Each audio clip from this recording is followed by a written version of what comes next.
साथियों, आप साथ साथ जब मैं बोल रहा हूं तो स्क्रीन जरूर देखिएगा।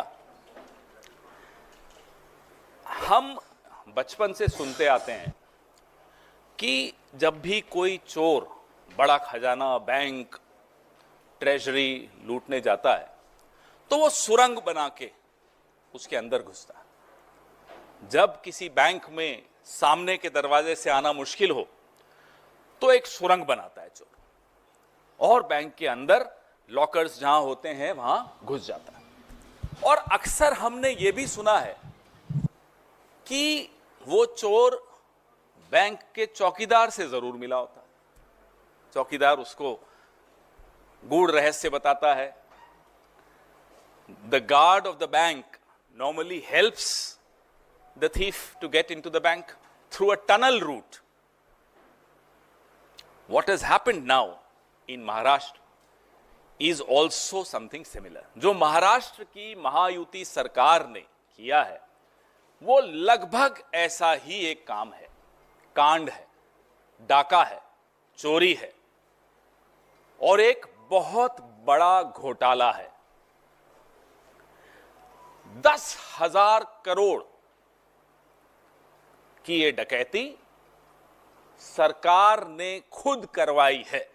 मैं दोहराना चाहता हूं, I would like to repeat, this massive scam of 10,000 crore rupees has been sponsored by the government of Maharashtra.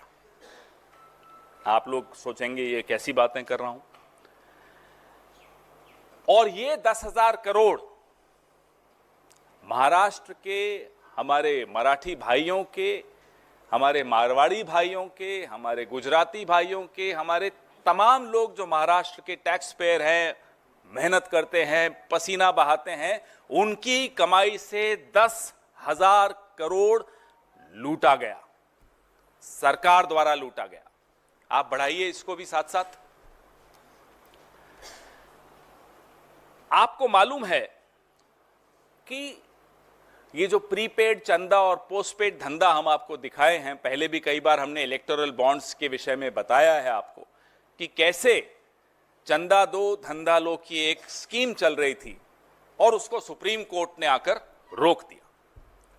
और जब से सुप्रीम कोर्ट ने इस चंदा दो धंधा लो स्कीम को रोका, तब से अब नई नई स्कीम्स लगाई जा रही हैं कि अब पैसा कैसे बटोरें, अब धन कैसे एकत्रित करें, अब कैसे लूटें। मापदंड होते हैं। हम भी सरकार में 15 साल में रहा हूं। टेंडर्स जब निकलते हैं, इंफ्रास्ट्रक्चर के टेंडर्स निकलते हैं, उसके मापदंड होते हैं और वो मापदंड कई गाइडलाइंस को दिमाग में रखते हुए, उसमें सीवीसी है, उसमें तमाम अलग अलग गाइडलाइंस हैं जिनको दिमाग में रखते हुए बनाए गए हैं।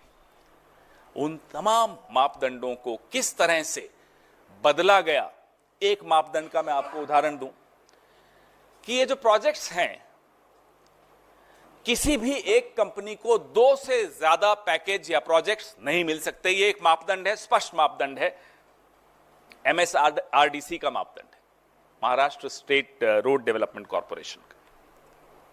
लेकिन एक कंपनी को 4, दूसरी कंपनी को 4, ये 8 प्रोजेक्ट्स जो मैं आपके सामने लाया हूं, 8 पैकेजेस जो मैं आपके सामने लाया हूं, ये 8 पैकेजेस 2 कंपनियों में बांट दिए गए। मापदंड था 4 कंपनीज को आप दे सकते हो, क्योंकि एक कंपनी सिर्फ 2 पैकेज ले सकती है, लेकिन यहां एक कंपनी ने 4 पैकेज ले लिए। ये आपको मैंने पहला मापदंड कैसे हटाया गया वो दिखाया। एक और मापदंड था कि कंपनी को सुरंग बनाने का अनुभव होना चाहिए। आप हैरान होंगे, इन प्रोजेक्ट्स में सुरंग बनाने का काम सिर्फ 10% है, लेकिन प्रोजेक्ट का नाम सुरंग के नाम से कर दिया ताकि इन कंपनीज को आप क्वालिफाई कर सको, इनको आप काम दिलवा सको। आप सोचिए, और इसमें मैं हम सबको जिम्मेदार मानता हूं, सीएजी से लेकर मीडिया से लेकर हम सब देश के नागरिक जिम्मेदार हैं कि किस बेशर्मी से एक सरकार लूट सकती है इंफ्रास्ट्रक्चर टेंडर के नाम पे, वो बेशर्मी आज तक 75 साल में आपने नहीं देखी होगी. The brazenness with which a government can loot its people has not been seen in the last 75-76 years, and I hold all of us responsible for that, whether it's the CAG of India, whether it's the media of India, whether every single citizen. We need to be aware, we need to be alert, we need to see what's happening around us.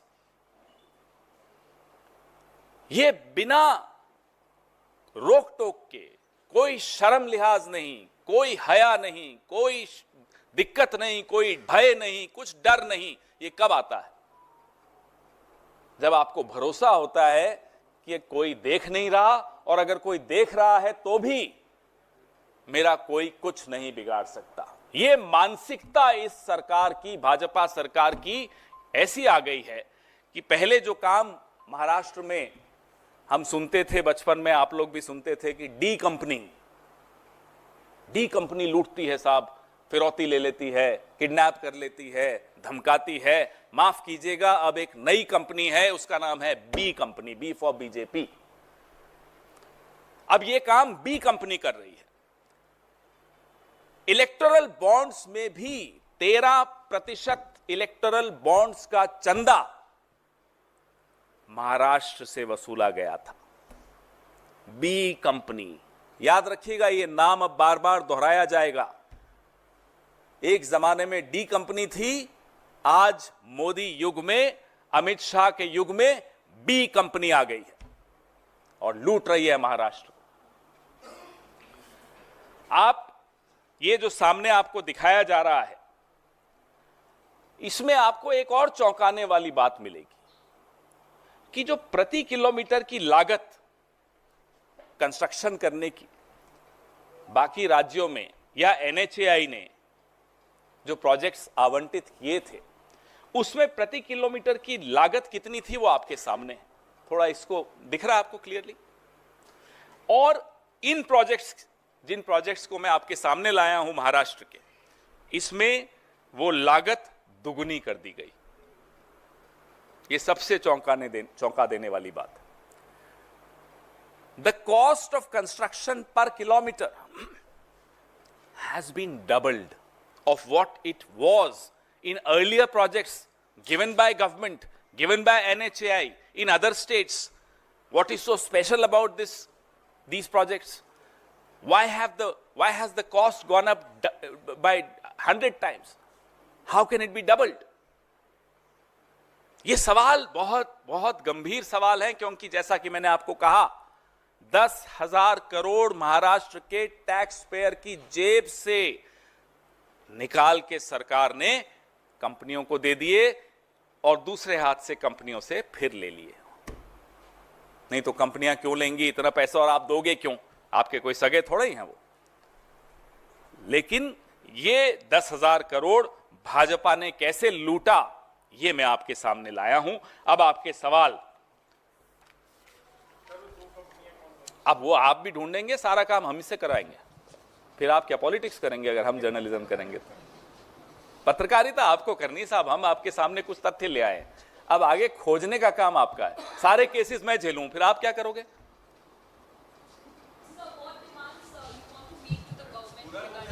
Well, this demand is not from any government, because that's an outgoing government. वो तो exit lounge में बैठे हैं. This is a wake up call to the media, to the CAG, to the courts of India, to the voters of Maharashtra. Here is the brazen manner in which you are getting looted by your own government. ये जो सरकार में आए थे तब भी घपला करके आए थे महाराष्ट्र में, तो आपको मालूम ही है, और सरकार में आने के बाद भी घपला कर रहे हैं, वो आपके सामने रख दिया. सर, ये जो बोर्ड लेटर में आपने लिखा है, आपकी प्रेस कॉन्फ्रेंस का प्री पेड चंदा, पोस्ट पेड धंधा, तो प्रेस कॉन्फ्रेंस में आपने जो बिजनेस मिला किसी कंपनी को, उसका जिक्र किया कि उसके लिए नियमों में बदलाव किए गए, लागत बढ़ा दी गई, जो आपके आरोप है. तो और आपकी बातों से लगता है कि पहले चंदे के तौर पे उसकी पेमेंट की गई, बाद में उन्हें काम दिया गया. तो जिस कंपनी पर आपका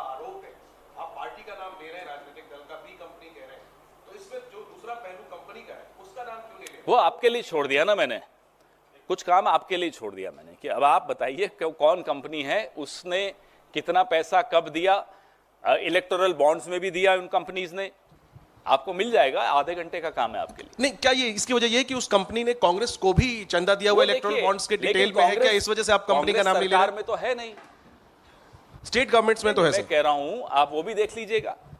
न कांग्रेस के पास ईडी है, न कांग्रेस के पास सीबीआई है, फिर कोई भयवश तो कांग्रेस को चंदा देगा नहीं। यहां भयवश भी काम चलता है, साम दाम दंड भेद चारों का प्रयोग करने की स्थिति में कौन है? D company. हाँ जी सर, नीरज हूँ न्यूज 18 इंडिया से। आपने कहा कंपनी का नाम आप नहीं ले रहे, प्रोजेक्ट कहाँ कहाँ है उसके बारे में है थोड़ी। ना, सारा आपको प्रेस रिलीज में आ रहा है ना। पुणे का प्रोजेक्ट है, Pune ring road, Pune ring road E3, E1, W1, W2, W3 सारे तो आपके सामने हैं। केवल पुणे के हैं? हाँ, ये उन्हीं में आया है। ये जो खास तौर पे ये कांड जो हुआ है, ये जो डकैती हुई है, ये वहीं हुई है। 20,990 करोड़ के ये प्रोजेक्ट्स, 8 प्रोजेक्ट्स जो मैंने आपको अपनी प्रेस रिलीज में, और प्रेस रिलीज 3 भाषाओं में है। 20,990 करोड़ होना कितना चाहिए था? 10,087 करोड़। 900 दिन, 900 डेज।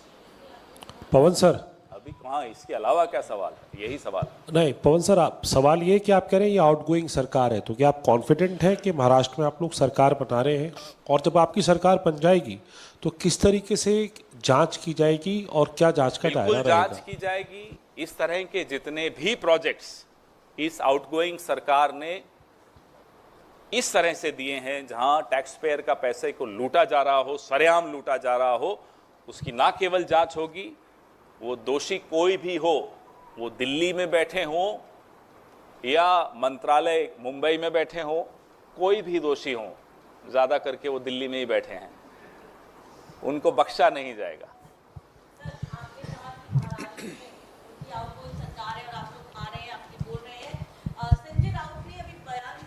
कहा है कि सीट बंटवारा जो महाविकास आघाड़ी के बीच में होना चाहिए, वहां महाराष्ट्र के नेता ये फैसला नहीं कर पा रहे हैं, और अब समय निकल गया है, लेकिन कांग्रेस की ओर से कहीं ना कहीं क्लैरिटी सामने नहीं आ रही है। बार बार दिल्ली का हवाला दिया जा रहा है। कब तक ये सीट बंटवारे का फैसला हो जाएगा? कई चुनाव देखे हैं, मैं भी आपको कई चुनावों से देख रहा हूं। आपने कई सीट बंटवारे देखे हैं, आपने हर बार सीट बंटवारे में हर पार्टी की तरफ से इस तरह कि माइंड गेम्स खेलते हुए देखा होगा। ये सब हमारे बीच में चलता है, लेकिन सब कुछ दुरुस्त है। सीट शेयरिंग बिल्कुल सही ट्रैक पर चल रही है, कहीं कोई दिक्कत नहीं है। अगर भाजपा को ये उम्मीद है कि इसी उम्मीद से अब हम वापस से आ सकते हैं, तो वो गलत है। पवन जी, अभी आपने जिस रोड प्रोजेक्ट का जिक्र किया, जिन 2 कंपनियों का नाम लिया, अभी उसमें से 2 कंपनियां ऐसी हैं, PNC Infratech, GR infra project, इनको भी महाराष्ट्र रोड प्रोजेक्ट का कॉन्ट्रैक्ट मिला था, और कल इनके शेयर बाजार में काफ़ी इनके शेयर में काफ़ी तेजी है। क्या ये दोनों वही कंपनियां हैं? अब ये आपको पता लगाना है। कुछ होमवर्क आपको भी दे दूंगा मैं, मेरी पार्टी मुझे बहुत होमवर्क देती है, थोड़ा होमवर्क आप भी कर लीजिए। हाँ जी, अब आज और कोई सवाल नहीं होगा, पहले ही मैं बता देता हूं। मेरी महत्वपूर्ण इतनी मेहनत होती है तो उसके बाद अच्छा नहीं लगता कि उस पर फिर कोई और सवाल आ जाए। इसी से संबंधित आप अलग भी नहीं। क्या जो 2 दल वहां पे महाराष्ट्र में है, इनके सहयोगी, मैं महायुति बोला, लेकिन बीजेपी सबसे अग्रणी है वहां फ्रंट पे, क्योंकि बीजेपी का शासन केंद्र में भी है, एजेंसीज उनके पास हैं, ये सरकार भी एजेंसीज की सरकार है। ईडी का फुल फॉर्म महाराष्ट्र में जब सरकार बनी तो एकनाथ और देवेंद्र हो गया था। तो ED government is Eknath and Devendra government. तो हेरा फेरी से सरकार बनी, और सरकार बनने के बाद हेरा फेरी शुरू कर दी। धन्यवाद। एक चंडीगढ़ में कल जो मुख्यमंत्री और एनडीए के मुख्यमंत्री और एनडीए के मुख्यमंत्री और उप मुख्यमंत्री की जो बैठक हुई है, उसमें प्रधानमंत्री के एड्रेस में कुछ ऐसे बिंदु हैं जिसमें कांग्रेस पर अटैक किया गया। अगर आप उस पर आप रिएक्शन सुनते हो अभी भी प्रधानमंत्री? हम तो नहीं सुनते। क्यों सुनते हो? इतना टाइम है आपके पास, हमारे पास टाइम नहीं। सर, उन्होंने कांग्रेस पे हमला किया है संविधान आदि को लेकर।